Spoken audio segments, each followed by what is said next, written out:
আসসালামু আলাইকুম দর্শক, নতুন আরেকটি ভিডিও নিয়ে আমি চলে এলাম আপনাদের মাঝে। বিগত ১ বছর যাবৎ ইউটিউবের সাথে আমার কোনো যোগাযোগ বা সংযোগ কিছুই ছিল না।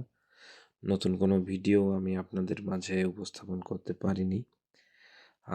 কাজের প্রচণ্ড চাপ ছিল। তো যাই হোক, বেশ লম্বা একটা গ্যাপ, তারপর আবার নতুন করে ভিডিও নিয়ে আপনাদের মাঝে হাজির হলাম। আজকে আমি যাচ্ছি কেপ টাউনে, পোর্ট এলিজাবেথ থেকে কেপ টাউনে।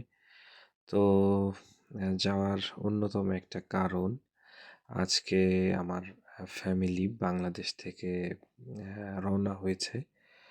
তো আমি কেপ টাউন এয়ারপোর্টে যাচ্ছি তাদেরকে রিসিভ করতে। হ্যাঁ, অলরেডি আমি কেপ টাউন এয়ারপোর্টে।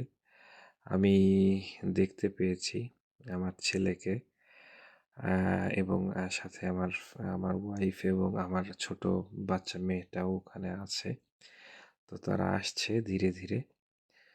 তো দর্শক, আমি বেশি কিছু আপনাদেরকে দেখাতে পারবো না, এই জন্যে যে ফ্যামিলিকে রিসিভ করা এবং এয়ারপোর্টের মধ্যে ভিডিও করা এইগুলো একটু একটু ঝামেলার কাজ।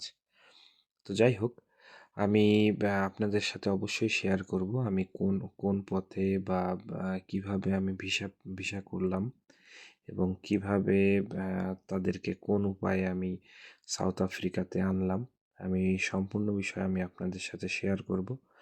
আশা করি আপনারা উপকৃত হবেন। আপনারা যারা ফ্যামিলি আনতে চান এবং আপনারা যারা বাংলাদেশ থেকে সাউথ আফ্রিকাতে আসছেন, আসলে উপকৃত হবেন আশা করি।